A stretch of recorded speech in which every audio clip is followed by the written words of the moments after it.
Good day, Ma'am Tesana. So today, we were going to report is all about the Chapter 9, Revenue Management and Tour and Travel Agency Business. So firstly, define muna natin what is the revenue. So revenue is the total amount of money that is produced by selling of goods or services to the customers. So, in simply words, ito yung total amount or total na pera ng isang company by producing the selling of goods and services to the customers. Next naman is the revenue management. It is a technique or strategic process optimizes inventory and maximizes profit. So, ito naman yung mga way or mga technique, mga process para mas mag-maximize pa yung profits or income ng isang company. Introduction. Financial sustainability is one of the most vital factors for the long-term survival of any organization. It is a capability to remain committed to providing services and absorbing economic pressures without external financial assistance. For every institution, either for profit or not for profit, achieving financial sustainability is a crucial vision. Accomplishing economic sustainability will be helpful in every institution, especially among travel agencies. A travel agency owner must determine how to manage the enterprise available resources judiciously. A manager needs to utilize different approaches to generate income and to keep the company from a financial crisis. He or she must be excellent in executing realistic internal control and client relationship. So, sa introduction, since pera ang pinag-uusapan po natin, financial sustainability ang isa sa mga factors daw po para sa long-term survival ng any organization. Why? Kasi po, it ensures that organization to continue, operate, and achieve its goals without being overrely or hindi sila nagre-rely sa mga external financial support or yung mga loans, investments, or donations. Next is the learning objectives.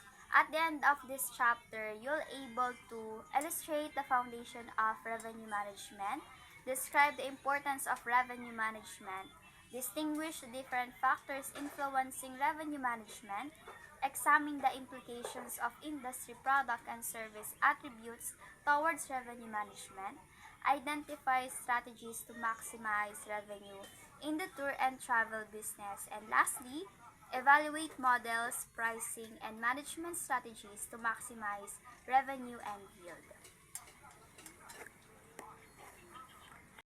Revenue management process. The revenue management process refers to selling the right product at the right time and price while simultaneously engaging with the right customer. It considers choosing the most appropriate channel through which the product is distributed according to HASPA 2013. So, as can you see as in the screen, and we can see the chart. So, meron ditong start. Yung start, sinusundan siya ng data collection, forecasting, pricing, inventory management, distribution, communication, and end. Yung data collection is dito nag-gather tayo ng data to understand the demand patterns, yung behavior ng customer, and the market trends. Dito din nagko-collect ng mga historical data like bookings, weathers, events, and holidays. Yung example nito is when the customer availed ng isang hotel, then mag-gather tayo ng data kung saan mas maraming nag-book o kailan yung peak periods na mas maraming nag-book ng isang hotel. Then, doon is i-analyze natin kung anong araw, anong time, anong date, then anong event or holidays yung araw na yun kung kailan maraming nag-book ng hotel. Next naman is yung forecasting. Predict future demand or sales based on historical data, making strategic decisions that maximize revenue. So, connected lang din siya sa data collection. Dito naman is magpe-predict ka ng future demand or sales kung effective yung historical data mo. For example, nung mismong araw ng holiday season, maraming nag-book ng hotel. So, doon, magpe-predict ka kung sa susunod ba na season or holiday is mas marami pang magbibili or magbubook ng isang hotel. Same date, same event, and same time. Next naman is forecast pricing. Sa pricing naman is it is the set optimal prices based on demand forecast, customer behavior, and market conditions. So, dito ka na magsiset ng price depende sa demand or depende dun sa isang product na binibenta mo. Then is the inventory management. Control the availability of products or services to maximize revenue while preventing overbooking or underutilization. Example nito is sa isang hotel, nagsiset ka ng limit ng number for discounted rooms available during peak periods or peak seasons, while naman nag-allocate ka naman ng mas maraming room para sa mga high-paying customers. Next naman is the distribution. Manage how products or services are sold through various channels to reach the right customer while maximizing profitability. Example nito yung mga direct bookings via website, travel agent, or magbubook ka sa online travel agency like booking.com or Airbnb. Next naman is communication. Dito naman is ina-ensure yung clear communication of pricing, availability, yung mga promotions, and ina-ensure the customers understand in pricing and availability so that magkakaroon ng reducing ng confusion at magkakaroon ng trust or magbibuild ng trust sa'yo at yung customer mo. That's it po. Next naman is the sources of travel agencies revenue. Market segment as source of revenue. We have the MY segment, business travelers, corporate market, young urban professionals, family or multi-generation market, couples, seniors or elderlies, educational tourists, students, special interest tourists. Then yung sources of income, markups, commissions, service charges, rebates, concessions. Okay, next. So, ito naman yung 3 factors affecting revenue management in travel agencies. So, una yung service capacity. So, the suppliers like airlines and hotels work on fixed capacity and they cannot sell more than what they can offer. But, however, guys, overbooking is a legitimate practice to anticipate no-shows and last-minute cancellations. So, yung mga canceled bookings para ma-minimize nila yung mga wasted spaces, binebenta nila yon ng mas mura para hindi maging sayang or para may kita pa rin sila kahit na maging canceled yung kahit canceled na yung mga bookings na yon. And sabi din na a travel agency that guarantees a 30-room capacity, dapat mabenta nila yon whether or not dapat mabenta nila yon dahil kung hindi, kahit hindi nila mabenta yon ay babayaran nila yun or kukuhanin yun sa mga commissions nila. Okay, next, yung duration of service use. So, the traditional revenue management industries have limited booking periods and physical constraints. In contrast, travel agencies limit only the booking periods during holidays such as Christmas, Easter, or Chinese New Year. Therefore, travel Agencies require total payments for confirmed reservation to protect their revenues. So, 'di ba kapag syempre holidays, mas maraming tao ang nag-uuna-unahan sa pagbubuk dahil nga ito ay peak season. And mas marami din na alam naman din natin na na mas na mahal yung na mahal ang na mas mataas yung magiging presyo ng mga bookings kapag nasa peak season or sa holidays. And para ma-ensure ng mga travel agencies na hindi sila malugi dahil dun sa mga bookings na yon, kasi nga 'di ba agaw-agawan pag may nag-book ng isa tapos ika-cancel niya lang, so wala siyang magiging kita. Kaya ang ginagawa nila is dapat kapag nag-book ka ng mga ganung season is fully paid yung magiging bayad mo sa reservations pala. Okay, next. So, ayun.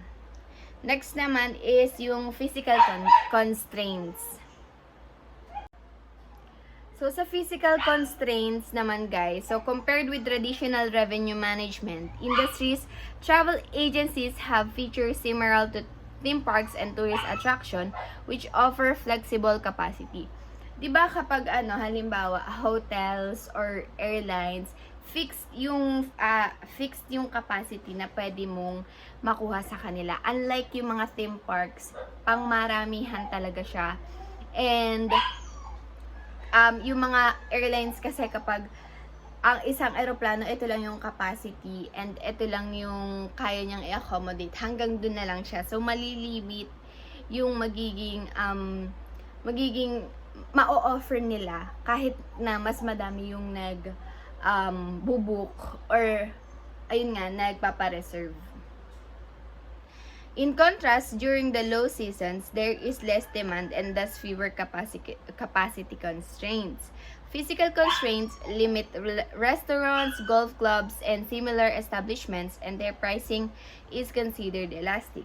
Travel agencies sell various tourism products according to contracted rates, with different suppliers allowing them to extend their relatively flexible service capacity because they can accept more reservations, leading to higher profits. Kagaya nga sinabi ko, kapag limited lang yung capacity na kaya mong i-offer, syempre fixed lang din yung magiging kita mo, or more or less mas mababa pa if hindi napuno yung room or yung capacity na kaya mong i-accommodate. So, let's proceed naman sa strategy of revenue management. The first one is the identify a market segment. Sample dito yung sa millennial traveler seeking authentic. This segment is interested in unique of the beaten path experience, often prioritize local culture, food, and adventure over luxury. There are tech-savvy and value authentic reviews and social media presence. The second one is the tailor-make a product. Sample naman dito is yung mga sa hidden gems of Southeast Asia. Some like a third 10-day adventure tour focusing on lesser known destination in Vietnam, Laos, and Thailand. It includes local homestay, off-road, motorbike, excursion, traditional cooking classes, and interaction local artisan. The third one is the optimized pricing level of the market segment. Sample dito is yung sa dynamic based on season and demand. For example, dito yung tinatawag nating peak season. Peak season ay tuwing December and to February. Ito yung higher price due to increased demand of favorable weather. The second one is yung tinatawag nating shoulder season. Tuwing naman siya, March to May or September to November. Moderate prices but balancing of demand and offering value. The third one is yung tinatawag nating off-season. June to August siya nagaganap. The lower price to attract budget travelers and incentive travel during less crowded periods. The fourth one is put a corresponding markup from the supplier's negotiate price. Sample dito yung sa markup based on value added. Sa accommodation ay nagbibigay sila ng 20% markup on negotiate rates with local homestay. Sa activities naman, minsan nagbibigay sila ng 30% markup on negotiate rates for motorbike tours and cooking classes, accounting for the specialized experience and logistical arrangement. The fifth one is the consider the season and occasion for selling tour product. Example dito yung sa seasonal, promotional, and package bundles. Ito naman yung mga tinatawag nating early bird discount. Nag-offer sila ng discount for booking made several months in advance. Nag-encourage din sila ng early planning and maximize revenue during peak season. Meron din tayong tinatawag na holiday package. Ito yung nag-create ng team package for specific holidays like Lunar New Year, offering special experience and activities relevant to the occasion. So, number 6, choose the appropriate marketing channel. Sample dito is yung multi-channel approach. Dito yung pumapasok nyo sa social media. Nag-utilize sila ng Instagram and Facebook to showcase visual appealing content, highly user-generated content, and brand target ads to reach millennial travelers. Meron din tayong tinatawag na travel blogs and online forums. Ito yung mga pattern with travel bloggers and influence to review the tour and reach a niche audience. Meron din tayong tinatawag na OTAS, online travel agency. This the tour on platform like Expedia and Booking.com to reach a wider audience and leverage their marketing reach. Meron din tayong tinatawag na direct website. Yung direct website, ito yung pupunta tayo sa isang website na gusto nating location. Ito yung nagde-develop ng user-friendly website with the clear information about the tour booking option and testimonials. Number 7, analyze statistical data such as historical data and booking patterns to establishment trends and frequency. Sample dito ay yung data-driven insight. Pumapasok ditong sample is yung sa historical booking data. Nag-a-analyze siya ng past booking patterns to identify peak travel periods, yung average booking lead times, and popular tour combination. The second one sample is the market trends. Dito natatrack ng industry yung mga trends and competitors offering to understand the involving preference of millennial travelers and adopt the tour accordingly. Number 8, consider in-city tourism competitors' volume and industry updates. Sample dito is yung mga competitive analysis and market research. Yung competitor analysis, ito yung nag-a-analyze ng offerings and pricing of similar tours in Southeast Asia to identify competitive advantage and potential areas for differentiation. Yung industry updates naman, ito yung nag-i-stay ng information about travel, regulation, visa requirements, and safety guidelines in Southern Asia.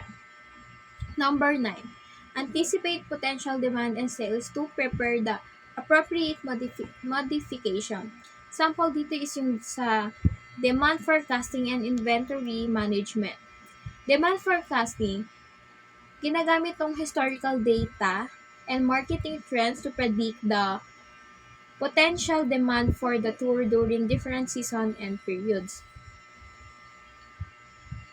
Next sample is yung inventory management. Ito yung mga nag-a-adjust ng availability sa tour slot based on demand forecast na nag-a-avoid ng overselling or missing out on potential booking. Number 10, yung offering attractive group incentive package for volume bookings, loyalty scheme, and corporate rates. Sample dito yung group discounts and loyalty program. Yung group discount, ito yung mga nag-offer ng discounted rates sa isang grupong nagbubook for 10 or more people, incentivizing friends and families to travel together. The second example is yung tinatawag nating loyalty program. Nagka-create ng loyalty program that rewards repeat customer with exclusive discount fee upgrades or special pick on future booking. So, let's proceed naman sa pricing models of revenue management. The first one is yung tinatawag nating last-minute pricing. This strategy involves offering discounted price for booking made close to the travel date, often within a few days or weeks.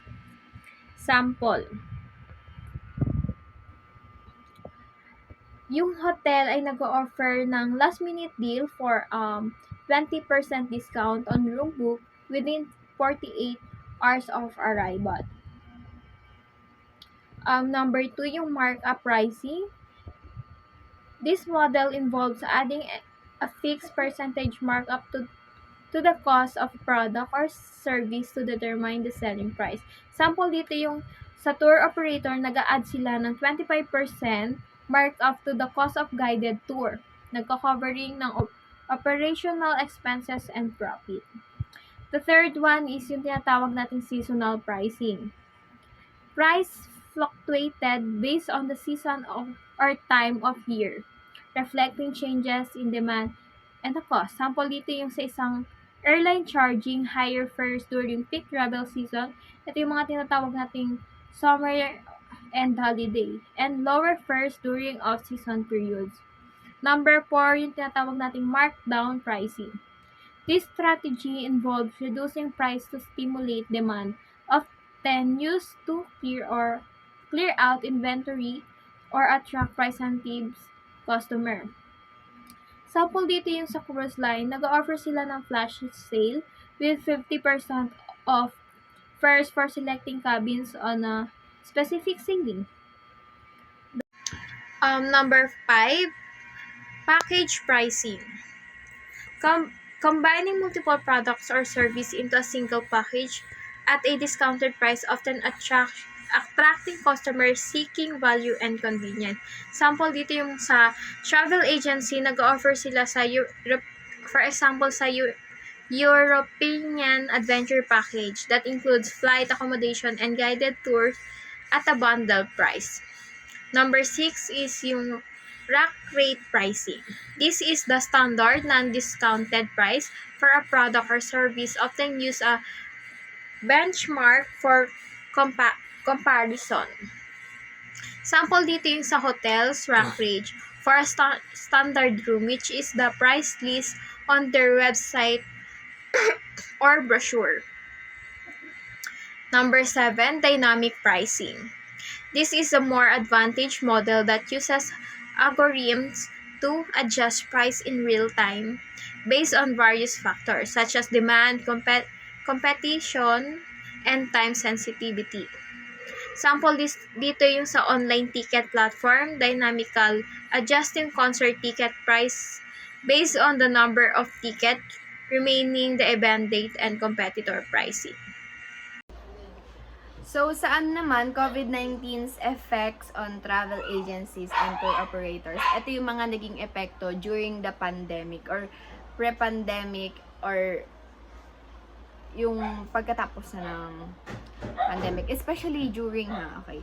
So, first, yung cancellation and amendments. Siyempre, guys, simula nang nagka-COVID, marami nang nag-cancel ng mga flights, mga bookings, and isa yun sa naka-apekto sa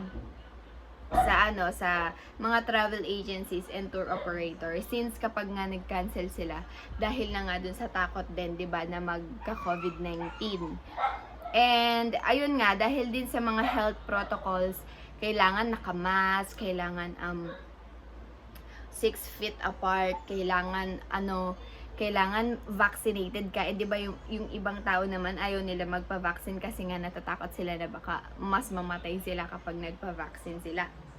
Next naman is yung pre-travel COVID-19 updates. Guys, dito sa pre-travel COVID-19 updates, so before, nung marami pa ring cases ng COVID-19, merong mga protocols, health protocols na kailangan mo sundin bago ka makapag-travel. Siyempre, first, kailangan vaccinated ka. Kapag vaccinated ka, hindi mo na kailangan ng mga test kay ganun. Hindi mo na kailangan ng mga antigen na test, ganun. Pero kapag unvaccinated ka or partially vaccinated, marami ka pang kailangang pagdaanan or gawin bago ka makapag-travel.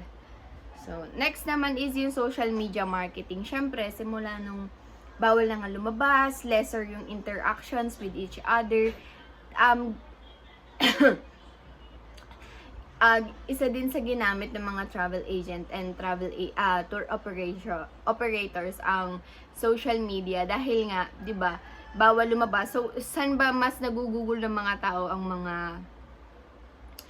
mga panahon nila, 'di ba, sa social media. So, kahit na ganon, they try pa rin na mag-promote ng mga services and products nila through social media. Next naman is yung business closure. Yun, dahil nga sa mga health protocols, dahil nga sa bawal talaga, kapag yung type ng business mo is talagang kailangan ng interaction, especially sa mga tours, 'di ba? Ang binabayaran naman ng mga tao sa tours is experience. So hindi ka naman babayad lang ng para lang manood ng mga videos ng ibang tao dahil experience nga ang binabayaran mo. And dahil nga dito, may mga business na nag-decide na mag-close na ng businesses nila dahil nga nalulugi na sila. Next naman is yung CSR green practices. So, dahil nga guys sa 'di ba kailangan nating anong tawag doon? Kailangan nating maging mas healthy dahil nga kailangan magpalakas ng resistensya. So, itong CSR green practices, ito yung mga products or mga services na ginagawa na environment friendly. So, mas maiiwasan yung or mas makaka-help ginawa nila to para mas maka-help or mas magkaroon sila ng profit during the COVID-19. And of course, yung mga hesitant travelers, yun nga, 'di ba? May mga nagka-cancel dahil nga dadalawang isip na sila kung tutuloy pa ba sila kasi nga dahil nga na natatakot sila na magka-COVID or natatakot sila na magkahawa-hawa and hassle talaga ang pagta-travel nun lalo na during nung COVID-19. Next is the difficulty to sustain business. Kagaya na nga nung sinabi ko, dahil nga sa hirap na mag-sustain ng isang business during those time dahil nga maunti ang mga customers dahil na rin sa danger na meron ang COVID-19, naghihirapan ang maraming business na mag-sustain and yung iba na uuwi sa business closure. Next naman is the products and service innovation. Syempre guys, 'di ba, dahil nga sa malaking pagbabago during the COVID-19, kailangan talaga maging innovative ang mga travel agent and tour operators para magkaroon pa rin sila ng profit during those times. So, next naman, ito yung recovery activities in the tour and travel business. So, first, yung itinerary planning. Design innovative itineraries with the prospective market in mind. Prioritize domestic tourism programs. Do market needs analysis and strengthen your market research. So, dahil nga, diba, dun, kapag nalulugi na yung business mo, ito yung mga recovery activities na pwede mong gawin or dapat mong gawin para maka-recover or makaangat ulit yung business mo. Syempre, una, dapat mag-analyze ka ng mga dapat mong gawin or mag-plan ka ng mga dapat mong gawin para na rin makita mo kung ano yung kulang pa before dun sa mga naging planning or naging execution ng mga plans nyo. Next naman is the suppliers network. Collaborate with suppliers and negotiate for better deals. It may even involve putting a deposit down on a non-date specific holiday. There is a vast opportunity to explore with other providers for ways to revive business operations. So, yun, magkikipag-collaborate ka with other suppliers. Kailangan makipag-connect-connecta ka talaga sa kanila para nandun na kapag nag-boom yung business nila, pag napasama yung pangalan mo, 'di ba? Parang mas mas nakikilala ka, and kapag nag-explore ka ng mga ng other networks or suppliers networks, doon din talaga na makikilala ka ng mas marami, and mas makaka-recover ka kapag nangyari yun. Next naman is the administrative works. Reduce operational costs and organize administrative files and records. Continue cost-saving measures. Hold off on hiring new staff but retain productive ones. During this phase, implement tour operator software to balance the need to scale up the business operations and keep costs down. So, ito sa administrative works, minsan kasi kapag ang business, hindi siya masyadong organized, minsan hindi mo na natatrack down yung mga naging costs ng business mo, and minsan parang nawawalan ka na ng budget and hindi na nagiging pasok or nagkukulang yung budget mo. So, isa din na dapat organize ka sa mga files, sa mga cost, and para na rin ma-reduce mo yung ibang product cost na pwede mo pang ma-reduce kapag na-organize mo yung mga files na meron ka sa business mo.